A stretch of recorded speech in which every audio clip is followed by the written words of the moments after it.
An inscription tells of life on our small blue planet. The voyagers also carry the sound of human life, hellos in 60 languages, and music. Mozart's Magic Flute and Chuck Berry's Johnny B. Good. خانومم تصویر اومد؟ نه.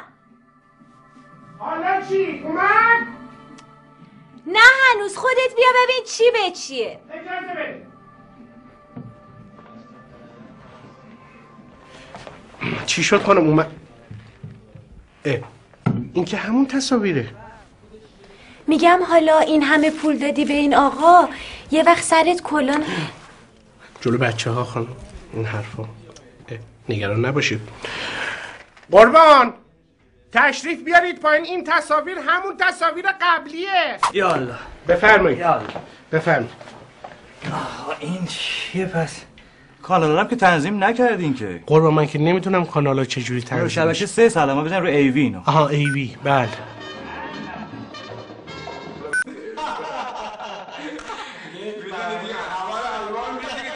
این هنرپیشه. آخه کدوم هنرپیشه؟ بابا همون که تو سریال میدیدیم. آره. آنش با این عوض میشه. 900 تا کانال میگیری عین آینه. 900 تا کانال. ما 5 تا کانال داشتیم، همش سرش جنگ و دعوا بود. حالا برسه به 900 تا کانال. مثلا کانال 900 با. حالا هر 900 تاش هم که البته به درد نمیخوره. بعد اون کانالی که دوست داری مرتب کنیم، بچینین کنار هم. بهتون میگم چه جوری. اول کارتونا رو بیار. نه اول فیلما رو. قربان این کانالای این چیزش و اینا قفل میذارم براش که بچه‌ها نتونن بیارنش. قفل گذاشتید، کلیدش هم بدید خودم. کلید که نداره برادر من، رمز میذارم. خیلی خوب. اینم کانالا مرتب خدمت شما. امری و بنده ندارین؟ گفتیم یه کانتین بیارن از اوکلاهاما برامون که ایشون خیلی هم احتیاج زیاده. خانم این پسره یا دختر؟ اون کنترل رو بده به من. بعد جای بچه ها خسته نباشی همینجا خوبه. از این کلاه نمیذاری سرتون شما بذاری کلاه. شما سرتون بیکنید. میخوام بگم که امشب این شب قشنگ، این عید پاک، این نیو دی یا عید نوروز، این عید خجسته، میخوام که استاد ما رو برن به اون تهرون قدیم قشنگ و اینا. به شما هم همراهی کنید استاد. من با اجازه یک شعری رو آماده کردم، اگر دوست داشته باشین من براتون بخونم. دیشب اومدم خونتون نبودی، راستشو بگو کجا رفته بودی، یادم قول دادی پیشم بمونی، هی باسم عذر و بهونه نیاری، راستشو بگو کجا رفته بودی، دروغ نگو تو رو به خدا گولم نزن، به میگن پشت سرت از مرد و زن دیده ان لب رود توی جازرود همه جا رقبا رو تو با تو دیده بودن. خیلی عالی. very nice. استاد واقعا کارشون قشنگ، واقعا very beautiful اینا، خیلی کارشون قشنگه. مرسی عزیزم. واقعا میخوام بگم که این موسیقی، این آهنگ، این ملودی، این منو برد به تهرون قدیم. مرسی عزیزم. لاله‌زار و باقالیاش و لبوهاش و اینا. نازی خانم شما ساکتی، چیزی حرفی؟ منم دقیقا یاد خونه قدیممون افتادم تو تهران، کوچه درختی. البته ما کوچه بالایی بودیم. احسن. خب منوس خانم شما هدیه ای چیزی برای دوستان عید و اینا؟ بله، هدیه بزرگترین و بهترین هدیه‌ای که من الان دارم محصولات بهداشتی و آرایشی سلامت هستش.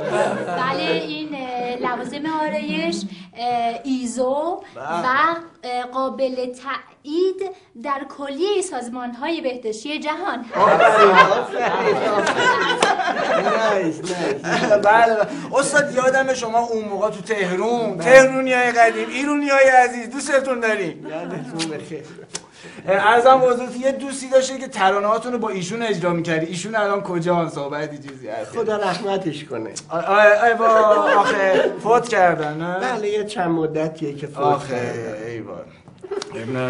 یادم هست که یه شب دور هم نشسته بودیم، وسایل لهو و لعبم همه جوره بود، همه رقم، منقلم بود. یه حالی جزئیات نشد. آره ایشون یه حالش بد شد، با کله رفت تو منقل من گرفت. بیوتفال حالا من میخوام به خاطر اینکه این خاطره خوب از ذهن تماشاگرها بیانه و ایرونیای عزیز مخلصتونم در یه خاطره بدم به ما بگید از ایشون. یه شبم همه این بساطا بود، باز منقلم بود. باز یه شب دیگه بود، منقلم بود، لهو و لعب همه رقم بود. استاد حالش خیلی بد شد، دوست من با کله رفت تو منقل، من دیدم داره میره بیشتر حالش.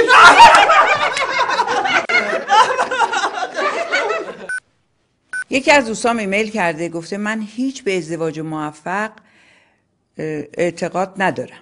چرا نداری عزیزم؟ من خودم 4 تا ازدواج موفق داشتم. 4 تا. نذار این چیزای پوچو تو مغزتون بکنن. یه خط میگیریم. رو ایر هستیم، بفرمایید. برنامه عشق عاشقی؟ بله عزیزم بفرمایید. میبخشید خانم دکتر، من یه چند ماهی حس میکنم رابطه‌ام با شوهرم خیلی سرد شده. اصلا دیر میاد خونه، حوصله حرف زدن با من نداره. جای دعوت میشیم با من نمیاد.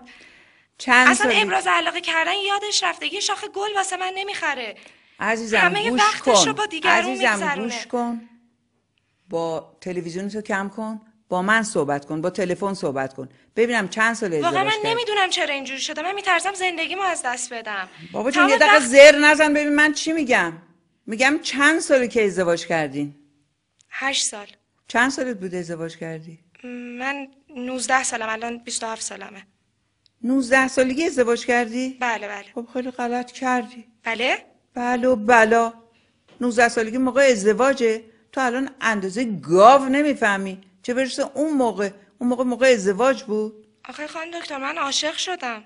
برو بابا. خانم دکتر من عاشق شدم.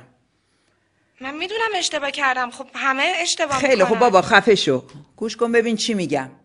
فردا میری تقاضای طلاق میدی، مهریت هم میذاری اجرا، اگه بچه مچم داری میندازی سر شوهرت، میری خونه ننت.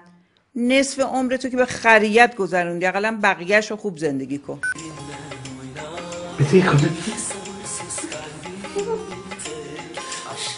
یه بار دیگه به شما سوالو میگم، شما زنگ بزنید جوابو به ما بگید.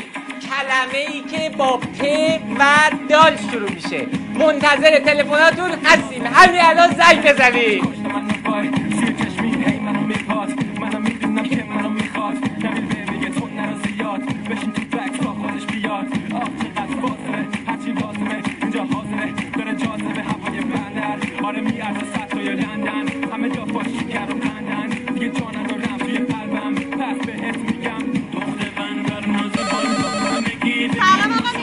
جون دلم سلام، بفرمایید.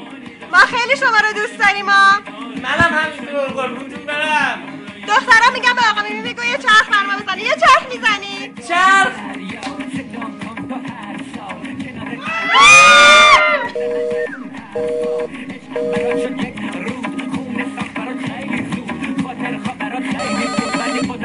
پدال نمیشه؟ پدالم نمیشه.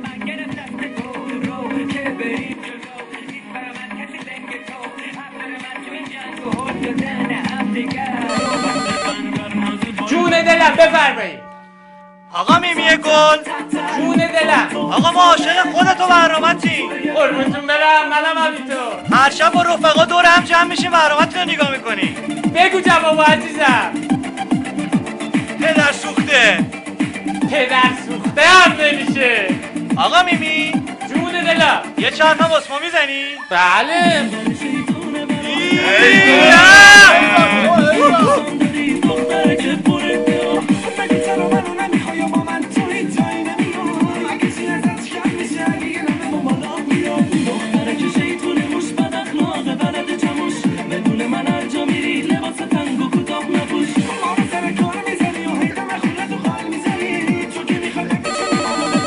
پدر سگ. جون دلم. پدر سگ. نه عزیز من، پدر سگم نمیشه. ببینید تکراری جواب ندید. پدر سگو خیلی ها زنگ زدن گفتن ها یه چیز جدید، یه کلمه جدید بگی. همه برا بد خواب دیدن تو رو میبینن از حال میرن پسرای محلم اون پشت توی صحرا میرن برو بره پسر نکنه شکونی بزنه به سر دوست پسر کار مینه با اصلا یه پسر یه ذره که سر الو میمی جون میمی بگو جوابو. میمی جون منم فیفی. فیفی تهرون. یادم نمیاد بگو جوابو. پارک دانشجو. نه یادم نمیاد. پارک دانشجو میمی و فیفی بازی میکنن خیلی قشنگ سرسره بازی. نه عزیز من جوابو بگو. بی پدر و مادر رو ببینم. نه بی پدر مادرم نمیشه عزیزم.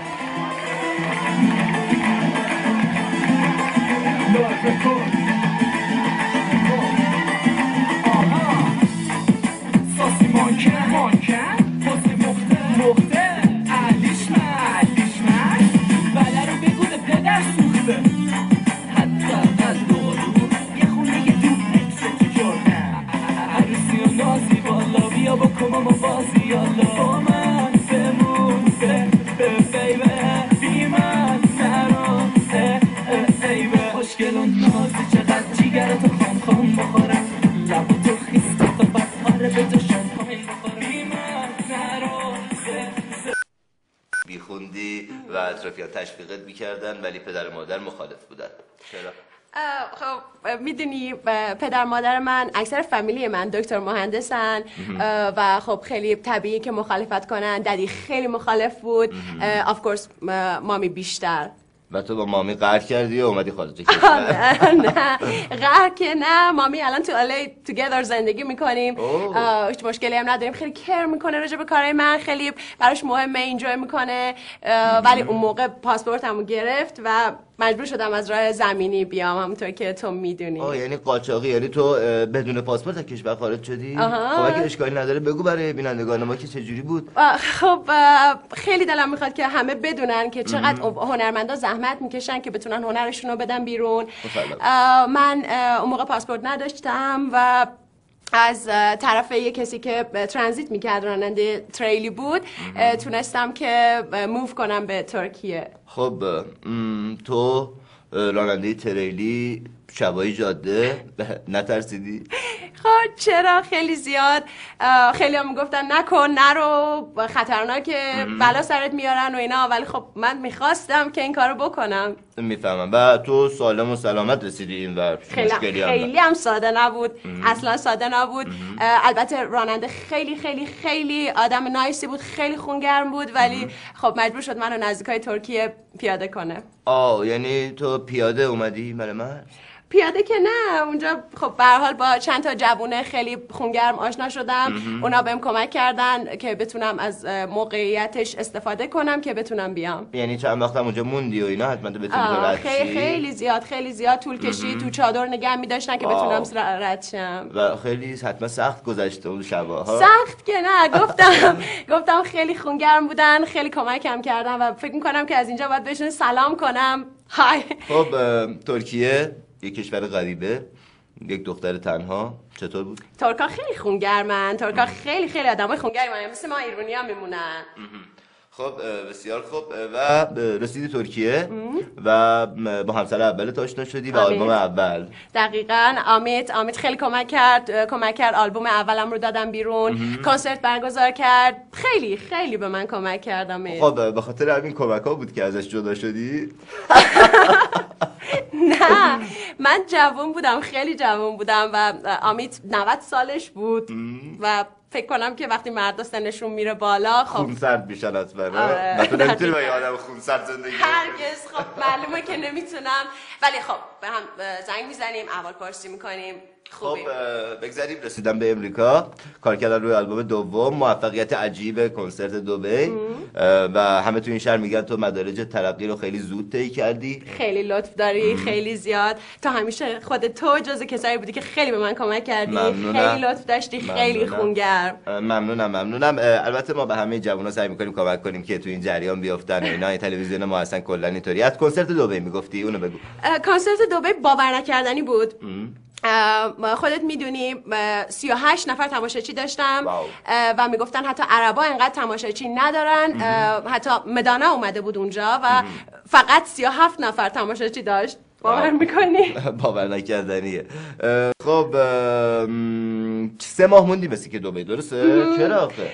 خب برای اینکه خیلی خونگرم بودن، خیلی کمک میکردن، آفر دادن که اونجا بمونم زندگی کنم تابع بشم، ولی من گفتم که خب identity هویتم برام ایرانی مهمه خیلی زیاد. بسیار خوب بسیار خوب، آفرین. و این واقعا جای تشویق داره. اینو ولی بهت بگم که وقتی که من اونجا بودم خیلی میس کرده بودم وطنو و روز شماری میکردم برگردم و وقتی تو هواپیما نشستم واقعا احساس کردم پر دارم اون لحظه. و نشستی تو هواپیما و اومدی به ایران یا برگشتی ایران؟ نه هوم اینجا. اومدی اینجا، برای اینجا دلت تنگ شده. خب امروز یک ایمیلی از ایران برای من رسیده، خواهش میکنم به این دقت کنید. خانومی که تماس میگیری از من میخوای حقایق رو برملا کنم. خواهر من، هموطن من، برادر من، عزیز من، بی ناموس، بی شعوری که زنگ میزنه اینجا فحش میدی، هرچی لایق خودت و خانوادت به من میگی. به این ایمیل گوش کن. یه دختر 8 ساله فرستاده. من که اینجا سنگ خودم رو به سینه نمیزنم که. من که دنبال قدرت و ثروت نیستم که. من نمیخوام رئیس جمهور بشم، نمیخوام رئیس مجلس بشم. من فوقش رئیس رادیو تلویزیون ملی ایران رو هم بدن من قانم. یه دختر 8 ساله این ایمیل رو فرستاده. آقا عوضی که زنگ میزنی فحش، کجا بودم؟ بی شرف، وطن فروش، آشغالی که زنگ میزنی اینجا فحش میدی. این ایمیل رو یه دختر 8 ساله فرستاده، خواهر 8 ساله تو، هموطن 8 ساله تو، بی غیرت. گوش کن، این ایمیل رو نشون بدی. ایمیل رو نشون بده. خاک تو سرت، با اون ایمیل نشون دادنت برگرد. یه دختر 8 ساله ایرانی ایمیل رو برای من فرستاده، با قلبش، با قلمش، با روح پاک ایرونیش، با روح آریاییش این ایمیل رو فرستاده. میخوام دقت کنی. نوشته جیگر طلا. مگه من قرار نبود دیشب بیای تو چت روم؟ نه این نیست. بله همینه. دختر 8 ساله از ایران، از وطنم، از پاره تنم اینو نوشته. درود بر شما آقای بهرام آریایی عزیز. درود بر تو دخترم. آقای بهرام آریایی، ما در اینجا هیچ تفریحی نداریم، هیچ امیدی نداریم، هیچ خوشی نداریم. پس دلمان به کی خوش باشد جز به شما و کانال شما. پس اگر ممکنه از هر جور که می شود این کانال را حفظ کنید تا ما شما را ببینیم و آگاه باشیم، تا همه چی آزاد شود و ما خوش باشیم.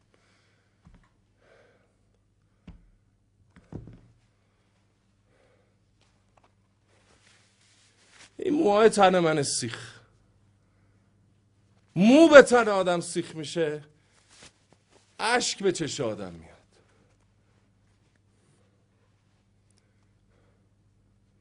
پوفیوز زنگ میزنی فحش میدی. اینو یه دختر 8 ساله نوشته با روح پاکش. من اصلا کسی نیستم دخترم. در مقابل روح آریایی تو، عشق وطن تو، همه چی تو، من کسی نیستم.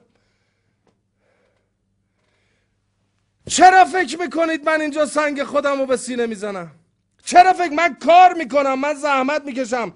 تو و امثال تو دختر 8 ساله با روح آریایی خودت، با فکر آریایی خودت، با جسم آریایی خودت این کانال رو حفظ میکنید با $200,000.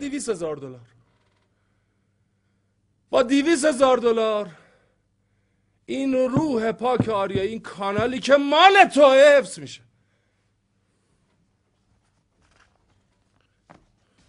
ولی منم بلدم گدایی کنم حمال، منم بلدم گدایی کنم مثل این یارو حسنی بده بد پاشم برم ننم و بابام و میمی و کامی و رامی و همه رو وردارم ببرم تو اون حراج کده مال و جان و ناموس و کثافت تو دبی کنسرت بدم پول جمع کنم. من گدایی نمی کنم. من برای وطنم، به عشق وطنم و به هموطنم میفروشم. این آب ایرانه. عوضی این آب ایرانه. این خاک ایرانه. این خاک شمرون تهرانه. $1000. این خاک پیچ شمرون $400. این خاک تهران پارس $870. من کار میکنم. این پرچم ایران دونه $1. باد ایرانم هست که تازه رسیده.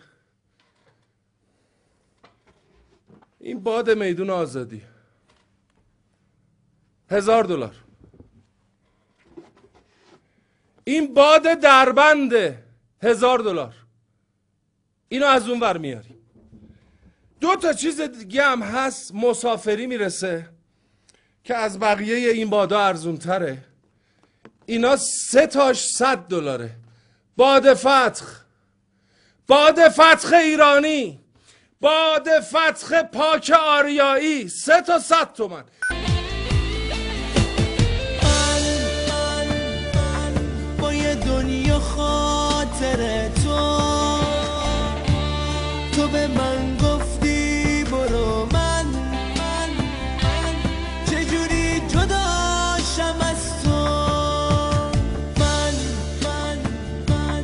میخوام از دنیا برم، تو میگی تنهایی برو. من میمیرم جداشم از تو. من با دلی خون از غم تو، چی میشه بمونی با من. نگو شرمی کنم از تو. من با خب عزیز جون تلفن بعدی لطفا. سلام آدوش جون. سلام عزیزم. جونم. آدوش جون من آرایش اروپایی خیلی دوست دارم. خب ولی آرایشگرم میگه به هم نمیاد. راست میگه؟ خب قربونت برم، من که شما رو نمیبینم که شما چاقی یا لاغر؟ چاق که نیستم ولی یکم پرم. عزیزم ببینید ما پر نداریم، خانم‌ها یا چاقن یا لاغرن، ما پر نداریم. گوش میکنید؟ اگر چاقید به شما آرایش اروپایی نمیاد. آرایش اروپایی به صورتای لاغر میاد. به شما مثل ایشون آرایش خلیجی میاد. خیلی ممنونم. واه نداره. خب خانم‌ها و دختر خانم‌ها دقت بکنین. ببینید ایشون چون صورتشون توپل هست، در آرایش خلیجی در مد جدید سایه‌های خطی بسیار مهم هست و بولگاریای گرد خیلی مده. خیلی دقت بکنید. ببینید من رو صورت ایشون بولگاریای گرد رو کار کردم و خیلی هم بهشون میاد. دقت بکنید. فراموش نکنید و برای اینکه دستتون بازتر باشه تو سایه‌ها میتونید انتهای ابرو رو حتما تیغ بزنید. خیلی ممنون. تلفن بعدی. سلام آدولف جون. سلام عزیزم. من برنامه شما رو خیلی دوست دارم. همه دوست دارن. قربونت برم. من خودم آرایشگاه دارم. خب می‌خواستم بپرسم برای عروسایی که خیلی میرقصن چیکار کنم که آرایششون آخر شب پخش نشه؟ واه عروس نباید زیاد برقصه. عروس که سر شب عروسی زیاد نمیرقصه، کار جلفیه. باید حتما آبروش بره، از آرایشش پخش بشه رو صورت جلو همه، آبروش بره سر تخته بشوننش حتما. بله. یعنی کارش نمیشه کرد؟ کارش که نمیشه کرد. چرا؟ شوهرش باید از اون شوهرای قدیمی باشه، یه فاز کتکش بزنه بعد که آدم بشه درست بشه. دیگه البته شما اگه میخواید اصلا پخش نشه باید سایه 24 ساعته استفاده بکنید. فراموش نکنید. میزنم ولی بازم پخش میشه. خب حتما زیرسازی نمیکنید. قربونت برم. آرایش بدون زیرسازی مثل توف سربالا بمونه، سیخ برمیگرده تو چش آدم. مهم اینه که آرایش زیرسازی درست داشته باشه. زیرسازی از همه چیز مهمتره. خیلی ممنونم. خب دختر خانم دقت بکنید. دختر خانم دقت بکنید. ببینید لبای ایشونو ببینید، چون یه کمی زمخت هست من سایه رنگ روشن استفاده کردم که کوچیک‌تر دیده بشه. پس دقت کنید فراموش نکنید خیلی مسئله مهمیه. لبه که زمختره باید آرایش رنگ روشن داشته باشه. خیلی ممنونم، متشکرم. خب این دیگه تموم هست. فقط ما در پایان میرسیم به قسمت کلم موبر و این چیزا که اگه ببینید ما متریال کم داشتیم، هنوز نرسیدیم. گفتیم یه کانتین بیارن از اوکلاهاما برامون، احتیاج زیاد احتیاج دارن. خیلی ممنون برای اپیلاسیون. ما اول می‌خواستیم دکولوره کنیم، بعدا گفتیم اپیلاسیون بهتره. خب خیلی ممنونم. خسته نباشید عزیزم. سلام. امروز میخوایم شما رو با نسل سوم وسایل منزل آشنا کنیم. وسیله ایمن با کارکردی آسان و قیمتی باور نکردنی. این وسیله با کارکرد متفاوتی که داره میتونه زندگی شما رو آسون و زیبا بکنه. سلام ماریا. سلام جک. ماریا میدونم تو تعداد زیادی از این سانی‌ها توی خونت داری. به ما بگو سانی چطوره؟ توی سالن پذیرایی سالی برای من یه گلدون زیبا و لوکسه و به خونم زینت میبخشه. توی آشپزخونه من از سانی به عنوان ظرف نگهداری ترشی، سیر، لیمو و حتی آبگوره استفاده میکنم. باورت نمیشه جک، من تمام ظرفای شیشه‌ای و پلاستیکیمو دور انداختم. آشپزخونه‌ام کلی خلوت شده. چه عالی! واقعا. و این تنها نیست. سانی بهترین دوست دخترم روزه و پسرم فرد با سانی به جنگ دشمناش میره. چه خوب. تازه هنوز همشو نشنیدی. سانی بهترین دخانیاتیه که من و همسرم تا به حال داشتیم و بهترین آلت موسیقی برای روزهایی که مهمانی داریم.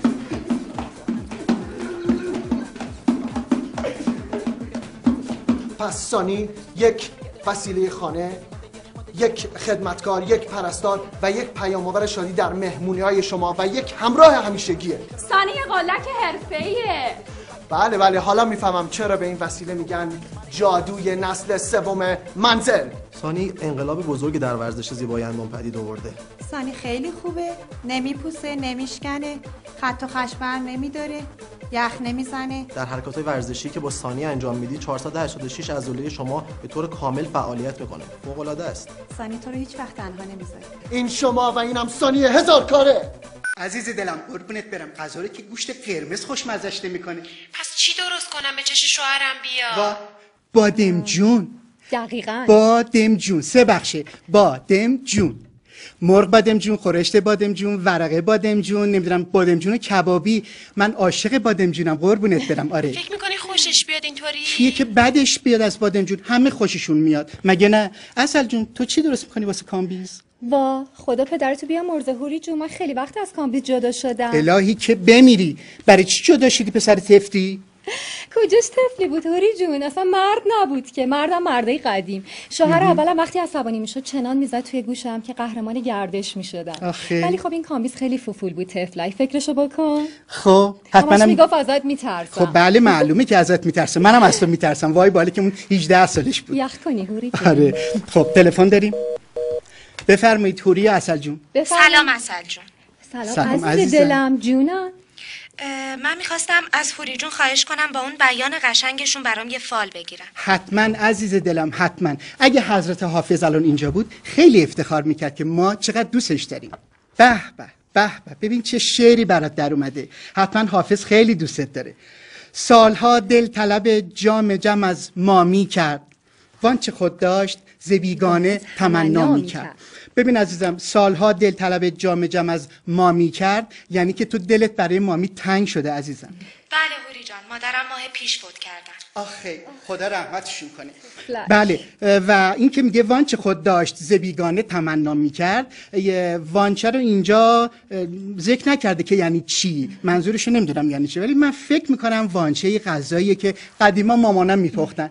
مامانت میگه که یعنی حافظ میگه که وقتی که وانچه مامی هست تو چرا میری سراغ بیگانه؟ آره عزیز دلم. بله حق با شماست. نزن برش گردون. مربع هر انقلابی 3 زل داره: اعتصاب، اغتشاش. برو ببینم همین یکی چیکار میکنی، خوب انجام میدی یا نه؟ تندر هستم، نخست وزیر بالقوه ایران، بفرمایید. آقای تندر، درود بر شما، بفرمایید. خاک بر سر شما.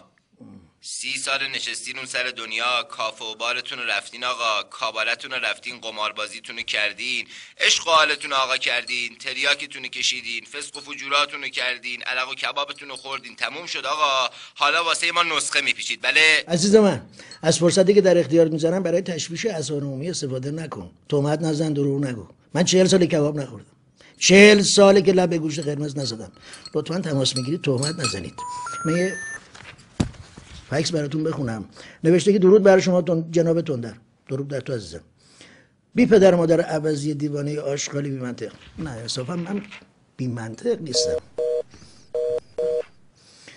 تندر هستم، نخست وزیر بالقوه ایران. بفرمایید. آقای تندر درود بر شما. درود بر شما جناب، بفرمایید. آقای تندر یه ایران و یه روی تموم در و دیوارا اسم شما رو نوشتن، همه جا حرف شماست. تو استادیوم‌های ورزشی شعار میدن شیر سماور آقای تندر. میدونستم، ممنونم. من یه همچین روزایی رو پیش بینی میکردم. فقط خواهشم مواظب خودتون باشین، از چش زخم و چش شور خودتون رو در امان نگه دارین. حتما. مادر من سفارش کرده اگه براتون ممکنه یه گرم تریاک با چند تا تار موی یه زن بدکاره و مدفوع بچه حرومزاده و اسفند و پوست پیاز حتما امشب واسه خودتون دود کنین. آخه عزیز من، قربونت برم، تو این نصف شبی من اسفند و پوست پیاز از کجا پیدا؟ آخر هفته رو کجایی کتی جون؟ آخر هفته ویکند دوستان عزیز، خیلی توی زندگی مهمه که آدم ویکنداشو کجا بگذرونه و من الی هستم در کنار شما با شما، ولی دوستانی دارم که نیستن در کنار ما. تو کجا میری عزیزم؟ Really? یعنی نمیای بریم لاس؟ واو لاس وگاس، it's so nice, it's so good. از همینجا به نیلوفر پدرام همه دوستایی که دارم اونجا سلام میکنم، ولی نه من همینجا هستم در خدمت شما و خیلی دوست دارم که باهاتون برنامه اجرا کنم. بله yesterday. Wow, congratulations for you. It's so nice. شما ویکند کجا میرین؟ نمیدونم. خب ما یه خط بگیریم. خط بگیریم. بله عزیزم خط میگیریم. روی ایر هستین؟ بفرمایید. الو سلام علیکم. سلام. الو جانم صدای تلویزیونتون رو کم کنید. Turn it down so we can hear you. الان بتی و کتی؟ Yes بتی با و آهنگای درخواستی بتی و کتی هستیم، بفرمایید. الو جانم میاد، صدای شما میاد، ما بیشتر. سلام علیکم. سلام عزیزم. چه خوشگل شدی امشب. آهنگ چه خوشگل شدی امشب رو براتون پخش میکنیم. بله آهنگ چه خوشگل شدی امشب. نه میگم خودت چه خوشگل شدی امشب. واو مرسی. من یه کتی. جفتتون. You're so nice. مرسی عزیزم. چه آهنگی دوست داری براتون پخش بکنم؟ من آهنگ بلا، دختر بلا. دختر بلا داری؟ میدونم. الان آهنگ بلا رو براتون پخش میکنی. that بلا، اون بلایی است. ما برای شما آهنگ برای کسی میخواین تقدیم بکنین؟ نه به خودتون تقدیم میکنم، به شما دوتا خوشگله. به خودمون ممنونم. شما از کجا زنگ میزنی؟ من از هامبورگ. از هامبورگ زنگ میزنی؟ بله اسمتون؟ من اسمم جماله، جمال از هامبورگ. اوکی جمال. we are gonna show you بلا. الان آهنگ بلا، ای بلا دختر مردم. میشه بتی رو آهنگ برام برقصه یه ذره حال کنم؟ اجازه بده آهنگو پخش کنیم منم میرقصم. بله عزیزم گوش میکنیم. بلا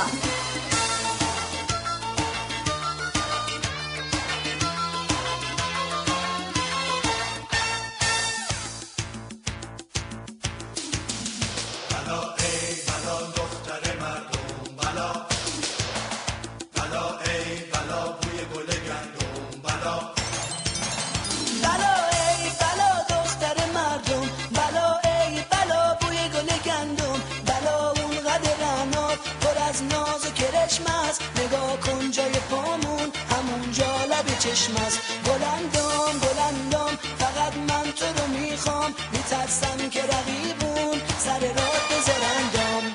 بلا شیطون خودم، دشمن جون خودم، قربون خوشگلیات دل داغون خودم. بلا شیطون خودم، دشمن جون خودم، قربون خوشگلیات دل داغون خودم. آخ دل داغون خودم.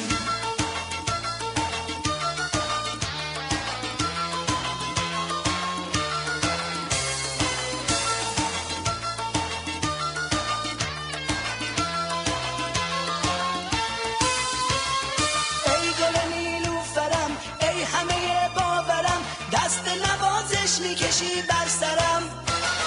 ای گل نیلوفرم، ای همه باورم، آره میدونی از همه عاشق ترم.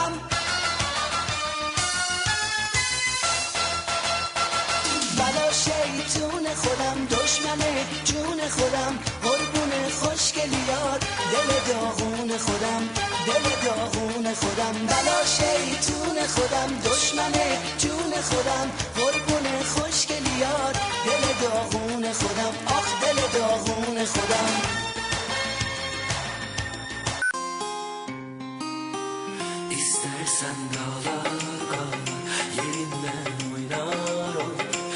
درود بر شما. درود بر شما. درود بر شما. درود بر شما. سوال بعدی من اینه، رهیافت شما برای رسیدن به آزادی و جون گرفتن پایه‌های دموکراسی چی هست؟ یه جوری جواب بدین که اسپانسر ما هم دیده بشه.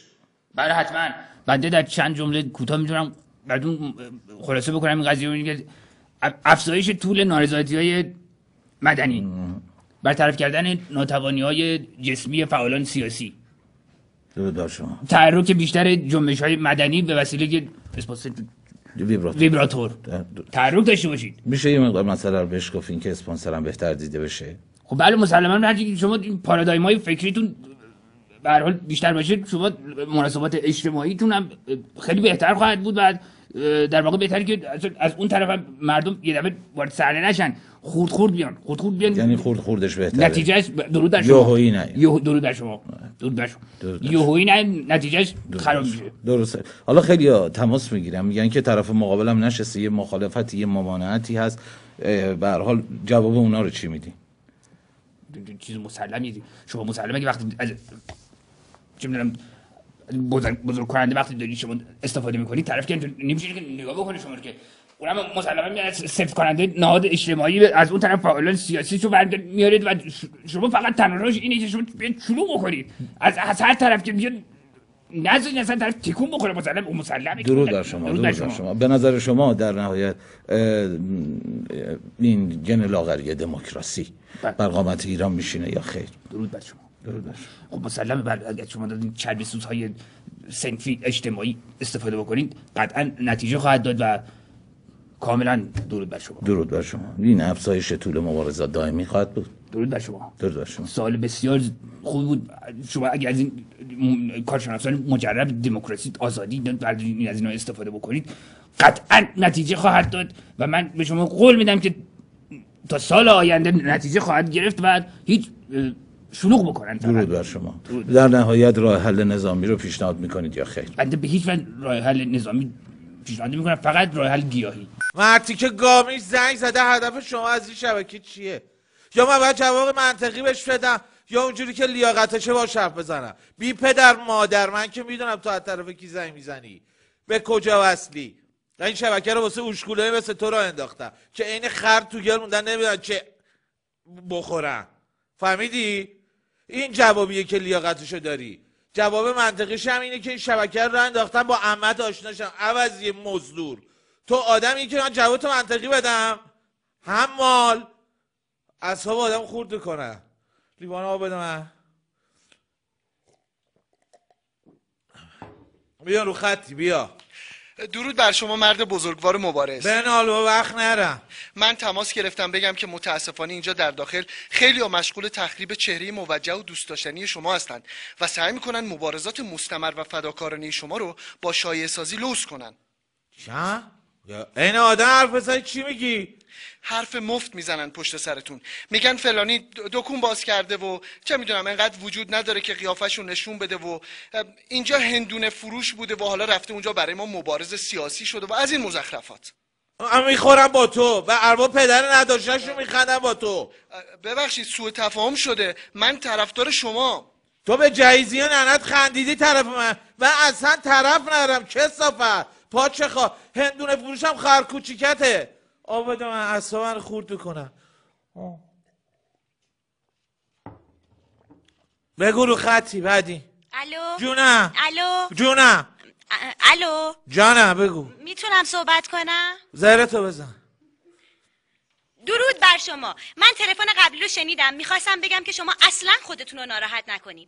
اینایی که زنگ میزنن این حرفای نابرموتو به شما میگن کاملا مشخصه از طرف کی و برای چی تماس میگیرن. شما نگران نباشین، ما با شماییم. تو غلط کردی با منی، همینم بوده تو ضعیفه من دفاع کنی.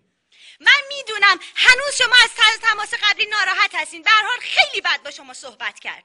اوشکول به تو چه دو تا مرد گنده دارن به هم فحش میدن. تو این وسط چی میگی ریقونه؟ از شما واقعا بعیده با من اینطوری صحبت کنین. مردان و زنان بزرگ، آرزوهای بزرگ دارند، خواستهای بزرگ.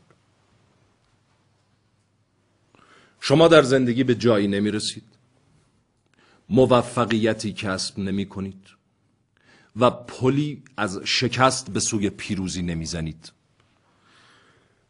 مگر با تفکر مثبت.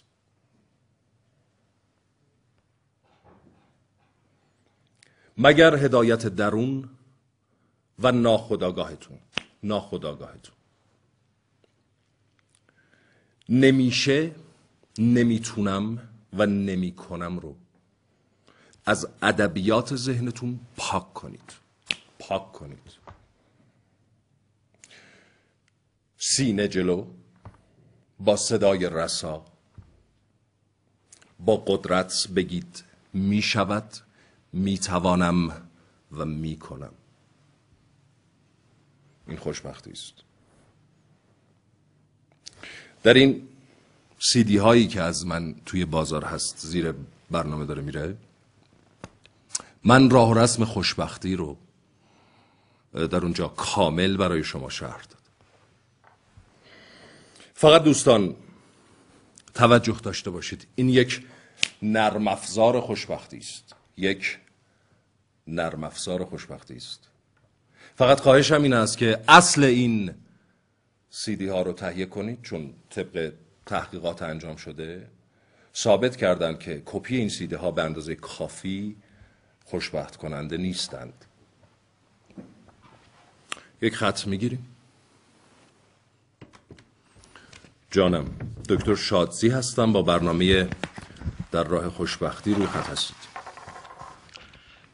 سلام ای دکتر. جانم، دستم به دامنتون، اگه ممکنه به دادم برسه. هیچ کس به جز خود شما نمیتونه به دادت برسه، این رو فراموش نکن. جانم، مشکلی چشم آقای دکتر. پدرم داره میمیره آقای دکتر. همه دکترها جوابش کردن. نمیدونم واقعا چه خاکی باید به سرم برسم. معلومه که میمیره، پدرت باید بمیره، برای اینکه این همه انرژی منفی داری به سمتش ساطع میکنی. اول گفتی پدرم داره میمیره، این یک. دوم گفتی که دکترها جوابش کردن، این دوتا. سوم گفتی چه خاکی بر سرم بریزم. گوش میدم. چی کار کنم آقای دکتر؟ CD من رو براشون گذاشتید؟ بله. نه. حالش خیلی بدتر نه شد. یا نذاشتی یا کم گذاشتی یا بد گذاشتی. حالا کاری میکنیم، پدرت رو بغل کن. الان تو بغلم. تو بغلته؟ بله آقای دکتر. هرچی میگم تکرار کن. چشم. تو خوب میشی. تو بهبود میابی، تا از زیبایی ها و مواهب زندگی لذت ببری. تو بهبود میابی تا از زیبایی ها و مواهب زندگی لذت ببری. من به بیماری دستور میدم تا از وجودت خارج بشه. صدای تلویزیون تو کم کن. بله چشم. من به بیماری دستور میدم تا از وجودت خارج بشه. بگو. فشار داری میدی؟ بله. فشار بده. دارم فشار میدم. خب. من به بیماری دستور میدم تا از وجودت بگو. من به بیماری دستور میدم تا از وجودت خارج بشه. حالا سفت فشار بده پدر. سفت فشار بده پدر رو. کاملا دارم فشارش میدم. بهتره الان بهتر شد؟ بهتره؟ خیلی فشار دارم میدم. خب حالا انرژی مثبت بهش عشق بورز. چجوری؟ بگو دوستت دارم. بگو فشار بده، بگو دوستت دارم. دوستت دارم. محکم بگو حرفتو. بگو دوستت دارم با صدای رسا. دوستت دارم. قربونت برم پدرم. قربونت برم پدرم. با صدای بلند بخند و بگو انرژی مثبت بده. بخند و بگو دوستت دارم پدر. دوستت دارم. قربونت برم. فشار بیشتر و بلندتر. دارم فشارش میدم. قربونت برم. با چه فشارش دارم میدم. بیشتر فشار. یه نمه دیگه بذار فشار. چطورن پدر الان چطور؟ قربونت برم. آی دکتر پدرم مرد، بازم فشارش بدم؟ خب نه الان دیگه فشار ندارم. برنامه عوض شد. ببین از طریق تلویزیون یه فشار. نه ببین از طریق تلویزیون منو ببین. شما الان باید با صدای بلند گریه کنی تا در واقع مصیبت رو از مرحله ناباوری به مرحله خودباوری ارتقا بدی. اما دوست من فراموش نکن که هنوز زندگی هست، گل هست، زنبور هست، زیبایی هست، جغجغه هست، همه چیز. بعد از ما همه چیز هست. این رو باید بپذیری و باورش کنی. ما یک پکیج خوشبختی پستی هم داریم که اگه نتونستید در تور خوشبختی ما شرکت کنید به ما میگید و این در واقع پکیج پستی رو دریافت میکنید. دوست دیگری ایمیل فرستادند، نوشتن محبت هایی که به من ابراز کردید و این که زندگیشون بعد از کلاس های من دگرگون شده، احتمالاً خانمی هستن. آخر سر هم پرسیدن که فرزندی دارم چند ماهه، چطور او رو در مسیر خوشبختی قرار بدم. ببین عزیزم، روزی چند بار با عشق میندازیش بالا، میگویی که پسر من ماشالله خوشبخت میشه ایشالله، و بعد میگیریش با قدرت. فقط به این نکته توجه کن، تو مسیری که بچه هست باید جمله رو کامل بگی بعد بگیریش. یعنی میندازین بالا، میگی پسر من ماشالله خوشبخت میشه ایشالله، بعد میگیریش. یعنی این خیلی مهم هست. این نجوای سحرآمیز خوشبختی در ضمیر ناخودآگاه این طفل حک میشه. زندگی هست، گل هست، زیبایی هست، ما هستیم، با قدرت هستیم. یک مجموعه کتاب دارم که اینها رو الان خدمتتون معرفی میکنم. یک میان برنامه ببینید. گوهری که از صدف کون مکان بیرون بود، مدد از گمشدگان لب دریا میکرد. ببین اسم چی بود؟ شهلا جون. خب حالا فرق نمیکنه شهلا جون یا میگه که صدف، یعنی اصل جون میخوای کونو من تفسیر کنم مکان تو؟ کاملا موافقم عزیزم. ببین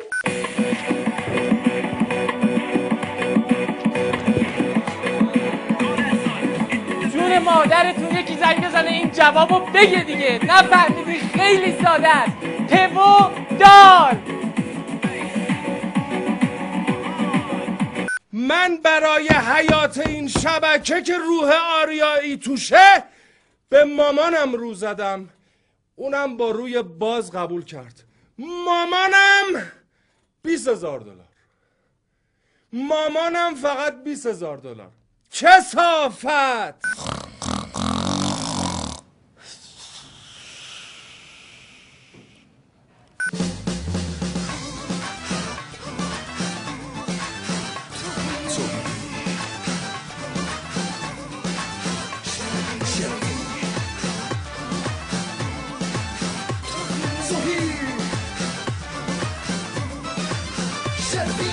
خوشگلی همه راست میگن، با نمکی همه راست میگن، بین همه دخترها آره آره پتکی راست میگن. تو خوشگلی همه راست میگن، با نمکی همه راست میگن، بین همه دخترها آره آره پتکی راست میگن.